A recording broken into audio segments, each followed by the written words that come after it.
Tuhan firman-Mu ajaib, kekal meski gunung menghilang. Tiada huruf yang gagal, tak terpatahkan siasat. Hidup seperti-Mu ya Allah, lebih dari emas. Aku bersaksi kitab-Mu, kitab yang suci. Mendengarkan firman-Mu, hibur hati yang luka. Terangilah langkahku kemanapun ku pergi. Biarkanlah firman-Mu berkuasa atasku. Ubahkanku, bebaskanku, ku mau menyenangkan-Mu. Ku mau menyenangkan-Mu. Salam jumpa pemirsa terkasih, saya menyambut Anda sekalian dimanapun Anda berada dalam episode terbaru program studi harian kita Semua Kitab Suci. Di mana dengan kasih karunia Tuhan kita mempelajari semua kitab dalam Alkitab dari Kejadian hingga Wahyu, dan kita masih mempelajari kitab Yehezkiel, salah satu kitab nabi-nabi besar di Perjanjian Lama. Yehezkiel berbicara dari tengah-tengah orang buangan di tepi sungai Kebar, salah satu anak sungai Efrat di tanah orang Kasdim. Pada episode sebelumnya, kita telah mulai berbicara tentang penglihatan yang dilihat Yehezkiel ketika langit terbuka, dan kita membicarakan tentang langit yang terbuka dan awal dari penglihatan ketika dia melihat 4 makhluk hidup. Kita telah belajar bahwa keempat makhluk itu adalah 4 malaikat kerubim yang melaksanakan penghukuman Tuhan. Jadi ini adalah adegan penghukuman. Hari ini dengan kasih karunia Tuhan kita akan membicarakan lebih rinci tentang penglihatan ini ketika kita akan membahas apa yang disebut dengan roda. Apa itu roda? Dan siapa roh makhluk hidup yang ada di dalam roda itu? Kita juga akan membahas hari ini apa yang disebut dengan cakrawala. Kemiripan tahta di atas cakrawala dan kemiripan dengan penampilan manusia di atas kemiripan tahta itu. Dengan kasih karunia Tuhan, hari ini kita akan membahas semua detail yang mungkin membingungkan bagi banyak pembaca. Dan kita akan mengetahui apa maksud dari Alkitab mengenai penglihatan ini. Untuk memulai, izinkan saya untuk menyambut tamu kehormatan di studio, seorang hamba Tuhan, Saudara Yosef Riyad. Selamat datang, Saudara Yosef. Terima kasih, Saudara Riyad. Kami juga menyambut hadirin di studio, selamat datang. Pemirsa terkasih, kita akan memulai pembelajaran sesaat lagi, jadi tetaplah bersama kami.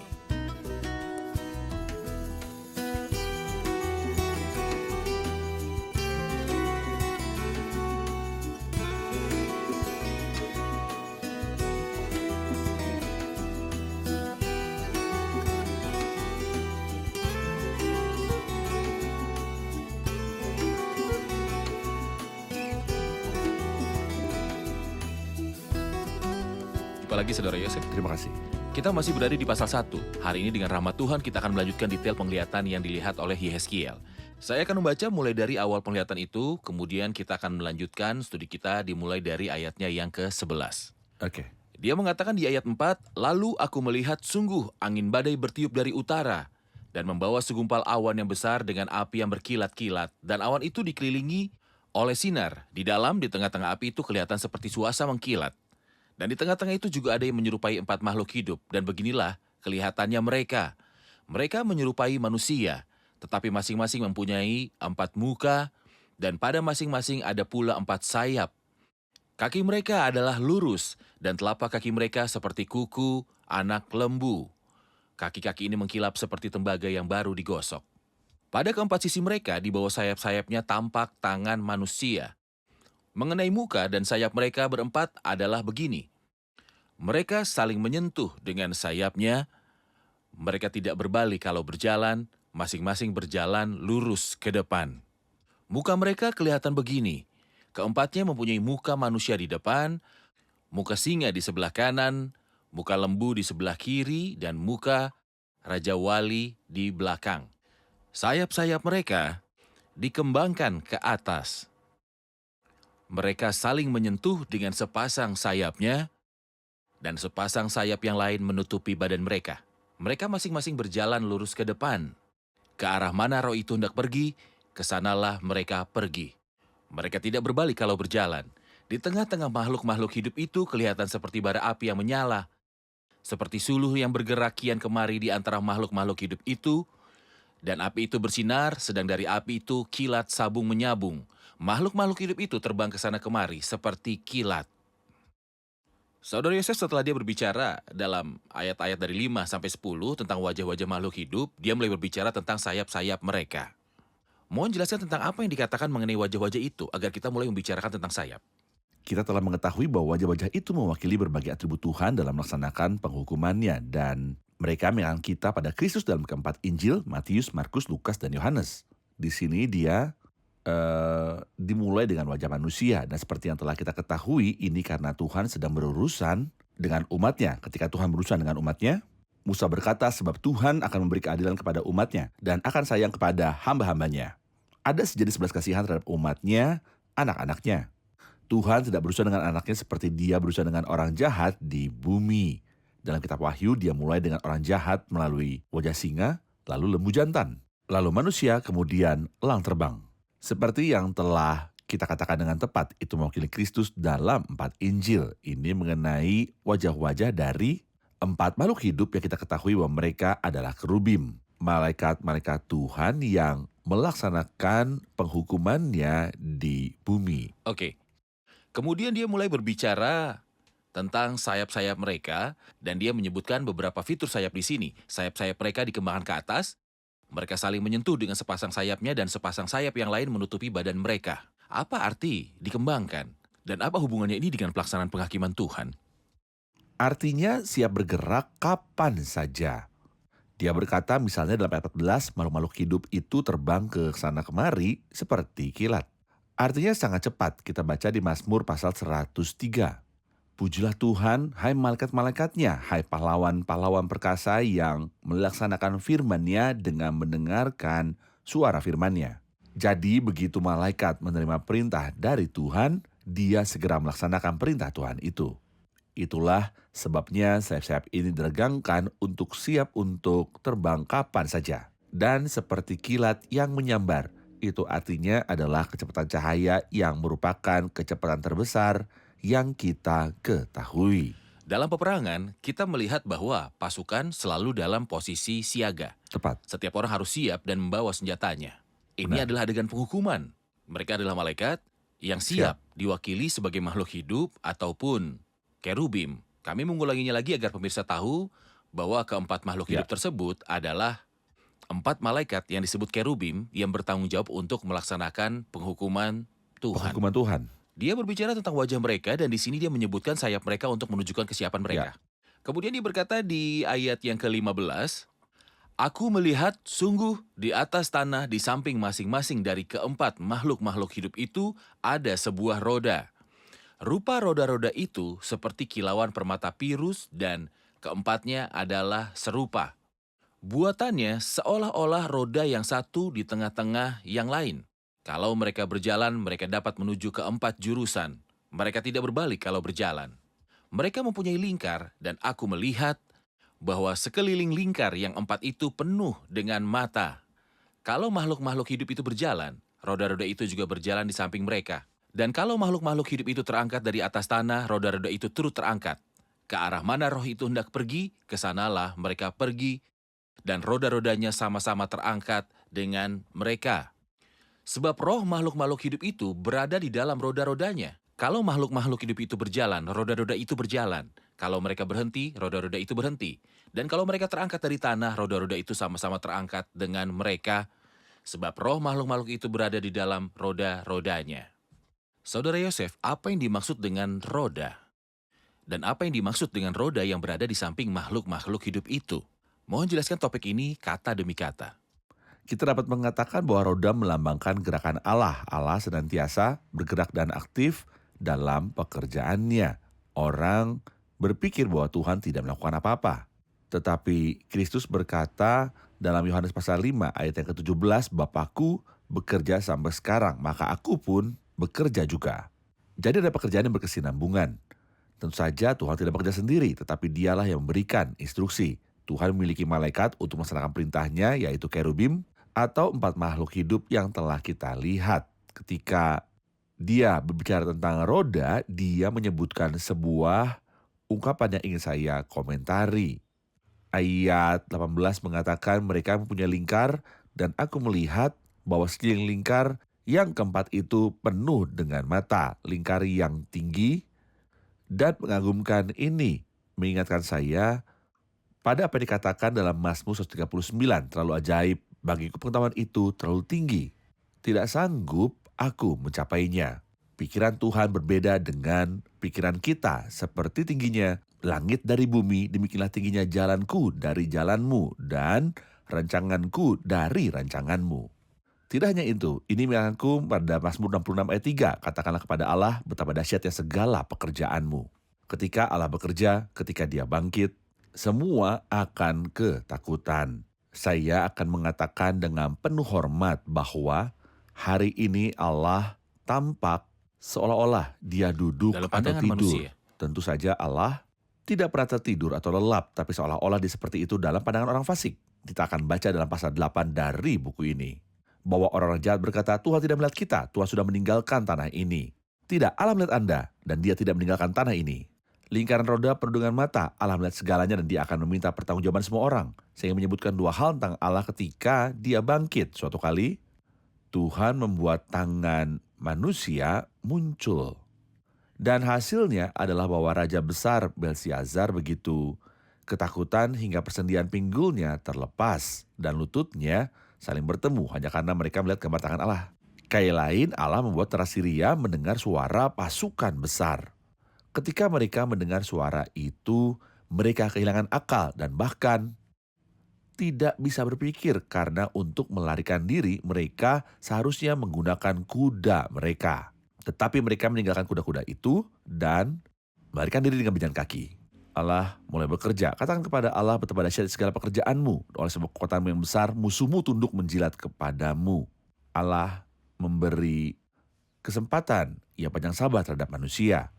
Ia tidak tergesa-gesa dalam menghakimi. Oleh karena hukuman terhadap perbuatan jahat tidak segera dilaksanakan, maka hati manusia penuh niat untuk berbuat jahat. Mereka tidak memanfaatkan kesempatan itu untuk bertobat, tapi Allah akan bergerak dengan roda-roda dan lingkaran yang begitu tinggi dan menakjubkan penuh dengan mata. Frasa penuh dengan mata itu penting. Karena orang berpikir bahwa takdir itu buta. Terkadang orang menyebutnya kebetulan buta. Tetapi tidak ada hal yang seperti itu. Allah mengendalikan segala sesuatu. Efesus 1 ayat yang ke-11 mengatakan yang di dalam segala sesuatu bekerja menurut keputusan kehendaknya. Apa yang dapat dianggap sebagai suatu kebetulan yang sangat buta? Ketika saudara Yusuf menjualnya. Orang-orang mungkin menganggap ini sebagai suatu kebetulan yang tidak disengaja. Setelah itu ia dibawa sebagai budak dan dijual kepada Potifar lalu dijebloskan ke penjara dan dilupakan. Apakah semua ini hanya kebetulan? Tentu tidak. Mazmur 105 ayat 16 dan 17 mengatakan, ketika ia menghancurkan seluruh persediaan makanan, diutusnyalah seorang mendahului mereka, Yusuf, yang dijual menjadi budak. Sebelum kelaparan datang, Allah sudah mempersiapkan orang yang akan menyelamatkan seluruh dunia dari kelaparan. Mereka mempunyai lingkar, dan aku melihat bahwa sekeliling lingkar yang 4 itu penuh dengan mata. Dia mengerjakan segala sesuatu menurut keputusan kehendaknya dengan wawasan dan pengetahuan penuh. Tepat, Seringkali keheningan Allah ditafsirkan sebagai Allah tidak ada. tepat, Dan kesabaran serta kemurahan Allah diartikan sebagai dia tidak peduli. tepat. Namun terlihat lingkaran roda itu penuh dengan mata. Tanyakanlah kepada Nebukadnezar Benar. dan dia akan menjawabmu. Ia berbuat menurut kehendaknya terhadap Benar. bala tentara langit dan penduduk bumi. Ya, dia melakukan sesuai kehendaknya. Untuk mengingatkan para pemirsa kita, mari kita katakan sekali lagi bahwa roda-roda itu menggambarkan cara Allah mengatur bumi dengan wawasan dan pengetahuan yang penuh. Benar, Benar begitu. benar. Kita saksikan laporan dan kembali untuk menjawab pertanyaan. Roda-roda dalam penglihatan itu melambangkan pengelolaan Allah yang bijaksana dan sadar atas peristiwa-peristiwa di bumi. Keempat makhluk hidup malaikat yang disebut kerub adalah alat Allah dalam melaksanakan penghakimannya. Yang menarik perhatian adalah kesesuaian sempurna dan ketidakpisahan antara roda-roda dan makhluk-makhluk itu dalam gerakan atau arah mereka. Saat kita membaca kalau makhluk-makhluk hidup itu berjalan, roda-roda itu berjalan. Kalau mereka berhenti, roda-roda itu akan berhenti. Dan kalau mereka terangkat dari tanah, roda-roda itu sama-sama terangkat dengan mereka, yaitu semua bekerja dalam harmoni yang sempurna. Karena kekuatan pengatur setiap makhluk dan roda adalah kuasa roh di dalamnya. Artinya, Allah lah yang mengendalikan segala sesuatu dan mengarahkan setiap gerakan. Dan tujuannya tidak akan pernah salah dalam pengaturannya mengenai kedaulatannya di bumi. Dan karena dia tidak bisa salah, tidak ada ruang untuk kebetulan atau apapun yang disebut orang sebagai takdir. tetapi segala sesuatu berjalan menurut rencana yang digariskan. Karena Dia yang menetapkannya, tidak ada yang akan keliru. Saya memiliki pertanyaan dalam ayat yang ke-19 yang mengatakan kalau makhluk-makhluk hidup itu berjalan, roda-roda itu juga berjalan di samping mereka. Dan kalau makhluk-makhluk itu hidup dan terangkat di atas tanah, roda-roda itu turut terangkat. Apa hubungan antara roda-roda dan makhluk hidup? Oke. Saudara Yosef, Anda telah mengatakan sebelumnya bahwa makhluk hidup itu adalah malaikat yang disebut kerub, yang melaksanakan penghakiman Allah di bumi, terutama dalam masalah pembuangan. Dan Anda katakan roda-roda itu melambangkan cara Allah dalam mengatur peristiwa-peristiwa, dan Dia mengaturnya dengan kebijaksanaan dan keahlian penuh karena lingkarannya penuh dengan mata. Seperti yang ditanyakan Saudara Michael, apa hubungan antara roda-roda dan makhluk hidup itu, malaikat-malaikat penghakiman? Kita Silakan. sudah tahu apa itu roda-roda. Mereka melambangkan Allah dalam pergerakan aktivitasnya yang terus-menerus. Dan makhluk hidup itu adalah mereka yang melaksanakan. Benar. Apakah segala sesuatu berjalan begitu saja secara kebetulan, tanpa pikiran besar yang mengaturnya semua? Dia mengatakan dalam ayat yang ke-19, kalau makhluk-makhluk hidup itu berjalan, roda itu juga berjalan di samping mereka. Ke arah mana roh itu hendak pergi, kesanalah mereka pergi. Ini mengingatkan saya pada ayat yang dikatakan oleh Tuhan, segala kemuliaan baginya dalam Yohanes 3, angin bertiup kemana ia kehendaki. Tuhan di sini sedang membicarakan pekerjaan Roh Kudus, karena Roh Kuduslah yang mengatur segala sesuatu dan tidak ada yang Mengelola. terjadi secara kebetulan atau secara acak, tapi ada seorang ahli taktik yang mengerjakan segala sesuatu sesuai dengan rencana kehendaknya. Anda menyebutkan cerita Yusuf ketika Ya. saudara-saudaranya menjualnya, tetapi siapa yang mengatur pergerakan karavan orang Tepat. Ismail yang membawa Yusuf? Sehingga karavan itu sampai pada saat yang sama ketika saudara-saudaranya akan menjualnya. Roh Tuhan. Roh Allah lah yang mengatur roda-roda kehidupan. Dengan kata lain, Benar. segala sesuatu berada dalam keharmonisan untuk memenuhi rencana kehendaknya. Benar. Yusuf sendiri mengatakan, maka Allah telah menyuruh aku mendahului kamu Menyuruh. untuk menjamin kelanjutan. Benar. Saudara Yosef, dia melanjutkan pembicaraan ini di ayat 22 dengan mengatakan kata-kata yang sangat penting. Di atas kepala makhluk-makhluk hidup itu ada yang menyerupai cakrawala yang kelihatan seperti hablur es, yang mendahsyatkan terbentang di atas kepala mereka. Dan di bawah cakrawala itu sayap mereka dikembangkan lurus, yang satu menyinggung yang lain, dan masing-masing mempunyai sepasang sayap yang menutupi badan mereka. Kalau mereka berjalan, aku mendengar suara sayapnya seperti suara air terjun yang menderu, seperti suara yang maha kuasa, seperti keributan laskar yang besar. Kalau mereka berhenti, sayapnya dibiarkan terkulai. Maka kedengaranlah suara dari atas cakrawala yang ada di atas kepala mereka. Kalau mereka berhenti, sayapnya dibiarkan terkulai. Di atas cakrawala yang ada di atas kepala mereka ada yang menyerupai tahta yang kelihatannya seperti permata lazurit. Dan di atas yang menyerupai tahta itu ada yang kelihatan seperti rupa manusia. Dari yang menyerupai pinggangnya sampai ke atas aku lihat seperti suasa mengkilat dan seperti api yang ditudungi sekelilingnya. Dan dari yang menyerupai pinggangnya sampai ke bawah aku lihat seperti api yang dikelilingi sinar. Seperti busur pelangi yang terlihat pada musim hujan di awan-awan, demikianlah kelihatannya sinar yang mengelilinginya. Begitulah kelihatan gambar kemuliaan Tuhan. Tatkala aku melihatnya, aku sembah sujud. Lalu kudengar suara Dia yang berfirman. Pertama-tama saya ingin bertanya tentang ayat 22. Di atas kepala makhluk-makhluk hidup itu ada yang menyerupai cakrawala yang kelihatan seperti hablur es yang mendahsyatkan. Apa maksudnya? Cakrawala berarti bentuk kubah. Dan hal yang menakjubkan adalah dia akan berkata, nantinya kemudian di ayat 26 di atas cakrawala yang ada di atas kepala mereka ada menyerupai tahta yang merupakan tahta Tuhan.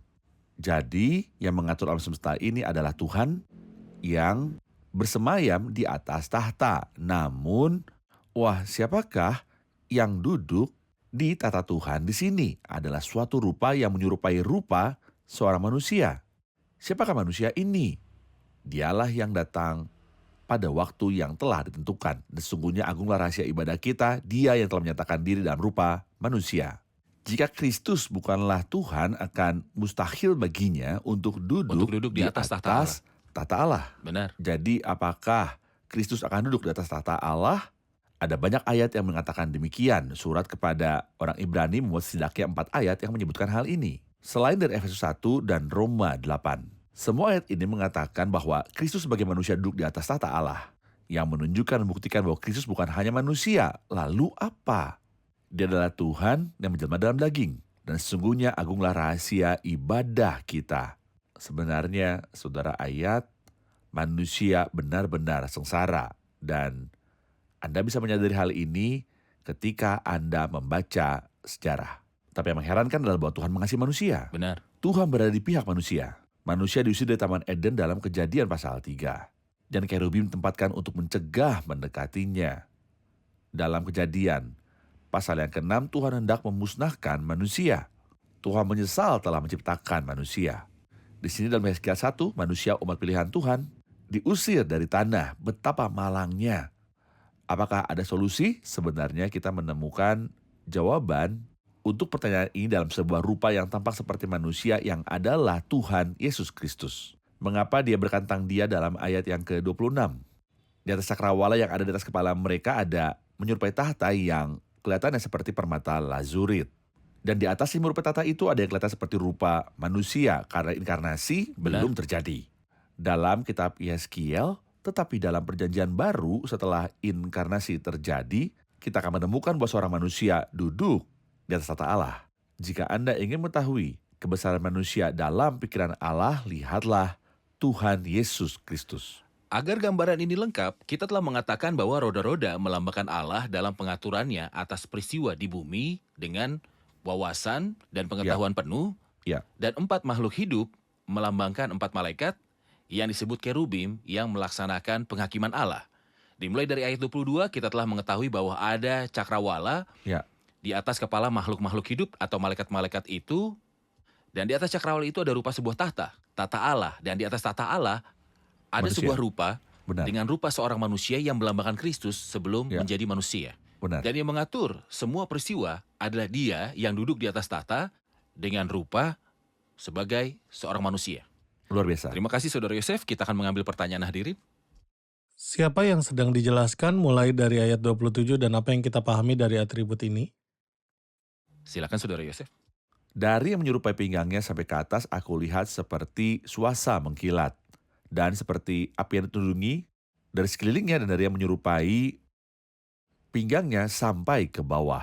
Apa artinya dari penampakan pinggangnya ke atas dan dari penampakan pinggangnya ke bawah? Dia mengatakan di sini, dari yang menyerupai pinggangnya sampai ke atas, aku lihat seperti suasa mengkilat dan seperti api yang ditundungi sekelilingnya. Dan dari yang menyerupai pinggangnya sampai ke bawah, aku lihat seperti api yang dikelilingi oleh sinar. Hanya dari penampakan pinggangnya ke atas, mewakili Tuhan dalam dirinya dan kemuliaannya. Tuhan itu suci karena Allah kita adalah api yang menghanguskan. Baik. Dari penampakan pinggangnya ke bawah, mewakili Tuhan dalam hubungannya dengan manusia. Tuhan tidak merupakan pelangi, dia tidak merupakan belas kasihan dalam murka. Pelangi muncul setelah air bah. Dalam kitab Kejadian Sebagai pasal tanda 9, Tuhan tidak akan membanjiri bumi jadi lagi. ada penghakiman, Tuhan marah, tetapi juga ada belas kasihan. Dia tidak akan musnahkan setiap manusia. Hal itu kita pahami dalam pelangi yang disebutkan dalam Kejadian pasal 9. Dalam kedua kasus tersebut, pelangi melambangkan rupa dengan rupa seorang manusia, Tuhan Yesus Kristus. Tuhan Yesus Kristus, benar. Baik, terima kasih Saudara Yosef. Tuhan Saya berkati butuh Anda. komentar Anda mengenai bagian yang terakhir. Tatkala aku melihatnya, aku sembah sujud, lalu kudengar suara dia yang berfirman. Yeskiel jatuh tertelungkup. Apa yang Anda lihat dalam ayat ini, Saudara Yosef? Jadi demikianlah kelemahan manusia.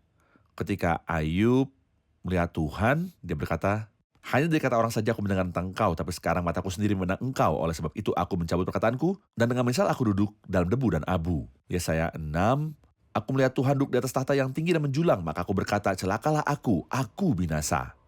Dalam kitab Wahyu pasal 1, ketika Yohanes melihat Kristus sebagai hakim, dia berkata, tersungkurlah aku di depan kakinya sama seperti orang yang mati. Ketika Saulus dari Tarsus melihat sekilas kemuliaan Tuhan dalam Kisah Para Rasul 26, dia tetap buta selama 3 hari dan dia saja tetap buta seumur hidupnya dan selamanya. Inilah kelemahan manusia. Ketidakberdayaan manusia di hadapan kemuliaan Tuhan. Banyak orang yang berbicara secara kasar tentang Tuhan dan Tuhan masih memperlakukan mereka dengan kesabaran. Saya ingin memperingatkan semua orang dan mendesak mereka untuk segera bertobat sebelum terlambat dan sebelum pintu kasih karunia tertutup. Tentu saja kalau jauh dari Kristus, tidak ada yang bisa mendekat ke dalam hadirat Tuhan atau mengetahui apapun tentang kemuliaan Tuhan. Benar. Dan kita telah melihat kemuliaannya, tetapi pertama-tama dikatakan tidak ada seorang pun yang pernah melihat Allah. Tetapi anak tunggal Allah yang ada di pangkuan Bapa, dialah yang menyatakannya. Kemuliaan perjanjian lama adalah penghakiman. Namun, kemuliaan perjanjian baru lebih besar dan lebih mudah. Mengapa? Karena dia berkata, dan kita telah melihat kemuliaannya, yaitu kemuliaan yang diberikan kepadanya sebagai anak tunggal Bapa, penuh kasih karunia dan kebenaran. Jika tidak ada kasih karunia, siapa yang dapat menghadapi Tuhan dalam murkanya? Tapi syukur pada Tuhan ketika datang pada kita telah melihat kemuliaannya meskipun tercampur dengan kasih karunia. Terima kasih Saudara Yosef, kita telah di akhir episode. Kita rangkum episode ini bersama hadirin.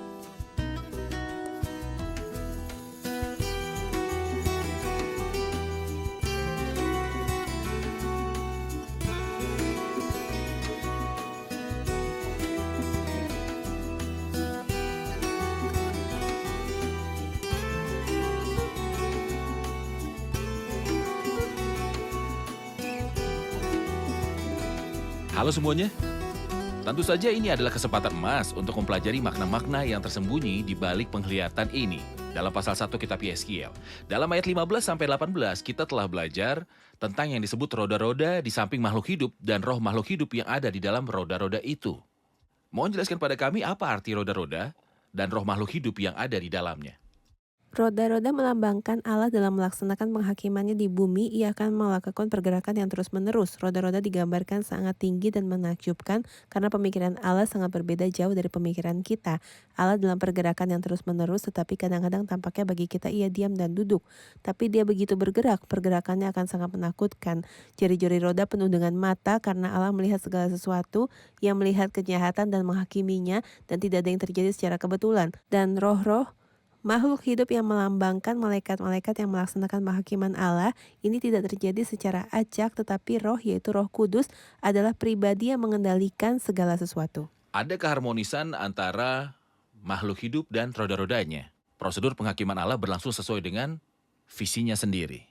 Baik, saya ingin mengatakan bahwa hal yang penuh dengan mata adalah jari-jari roda yang sangat tinggi dan menakjubkan. Jari-jari roda-roda itu. Di mana roda-roda itu bergerak? Baik, roda-roda itu bergerak terus-menerus, Allah bergerak terus-menerus, dia tidak statis seperti yang tampak bagi orang-orang. Sekali bahwa dia tidak mengatakan bahwa mereka berputar. Benar. Tidak ada roda kemudi. Benar. Mereka hanya bergerak dan berdiri. Iya, Allah benar. tidak berubah. Baik. Saya memiliki pertanyaan mengenai ayat 26. Di atas cakrawala yang ada di atas kepala mereka, ada yang menyerupai tahta. Yang menyerupai tahta itu ada yang kelihatan seperti rupa manusia. Apa yang diceritakan peristiwa ini kepada kita? Ada cakrawala di atas kepala makhluk-makhluk hidup itu, dan di atas cakrawala ada tahta Allah, dan ada rupa yang menyerupai seorang manusia yang tinggi di atasnya. Saya dapat belajar dari ini bahwa yang mengendalikan pergerakan makhluk hidup itu dan mengendalikan semuanya adalah Dia yang duduk di atas tahta, yang adalah Yang memiliki rupa seperti seorang manusia. Seperti seorang manusia itu merujuk pada Kristus sebelum inkarnasi. Sebelum inkarnasi. Baik. Ya, Saudara benar, Yosef. benar. Baik. Saya ingin tahu atribut-atribut dari rupa seorang manusia yang disebutkan mulai dari ayat 21 hingga akhir pasal. Dari rupa tubuhnya di atas pinggang ke atas dan dari tubuhnya pinggang ke bawah. Apa arti semua ini? Dari rupa tubuhnya di atas pinggang dan ke atas melambangkan Allah yang kudus dalam dirinya sendiri, api yang menghanguskan. Dan dari rupa tubuhnya di bawah pinggang ke bawah melambangkan Allah dalam hubungannya dengan manusia, dia tidak merupakan pelangi. Benar, baik. Saudara Yosef, Benar. terima kasih semua. Terima kasih Saudara Tuhan Yosef. berkati Anda. Pemirsa terkasih, sampai jumpa di episode selanjutnya. Kiranya Tuhan besertamu.